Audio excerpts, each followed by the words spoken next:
In the day's other news, Britain reported 51,000 new cases of COVID-19, the most since January. And the country's top medical advisor warned that hospitalizations could reach what he called quite scary levels. For now, however, England is set to scrap almost all COVID restrictions on Monday.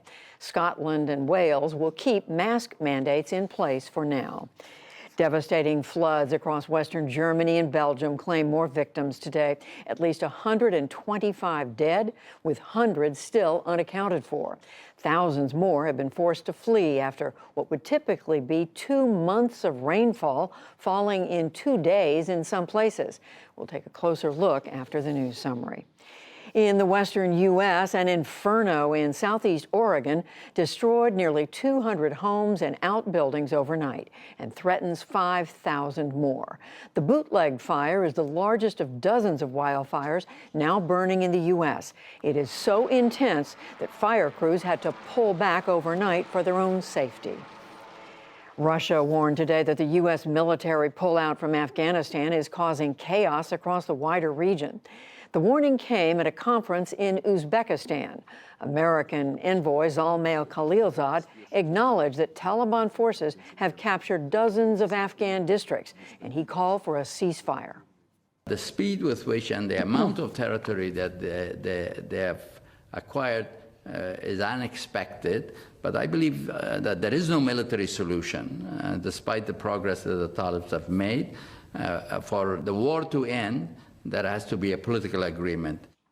Separately, a Reuters News photographer, Danish Siddiqui, was killed today in fighting between Afghan troops and Taliban fighters along the Pakistan border.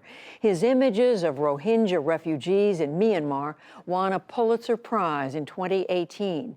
He also covered protests in Hong Kong and unrest in India. Danish Siddiqui was 38 years old.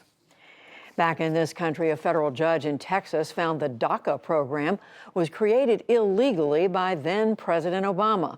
It bars deportations of those brought into the U.S. illegally as children. The ruling does not affect the 650,000 people who are already protected under DACA, at least for now. It does block approval of new applications. Federal prosecutors in California have charged 2 men with plotting to blow up the Democratic Party's state headquarters in Sacramento. They allegedly plan to attack a string of Democratic targets after the 2020 presidential election. And on Wall Street today, stocks gave ground as tech companies and banks led the way lower. The Dow Jones Industrial Average lost 299 points to close at 34,687. The Nasdaq fell nearly 116 points. The S&P 500 slipped 32. Still to come on the NewsHour, Interior Secretary Deb Haaland discusses this moment of reckoning for Native American boarding schools. The U.S. sanctions Chinese officials for the crackdown in Hong Kong. Advocates wonder if this is a moment of systemic change for the American child care system, and much more.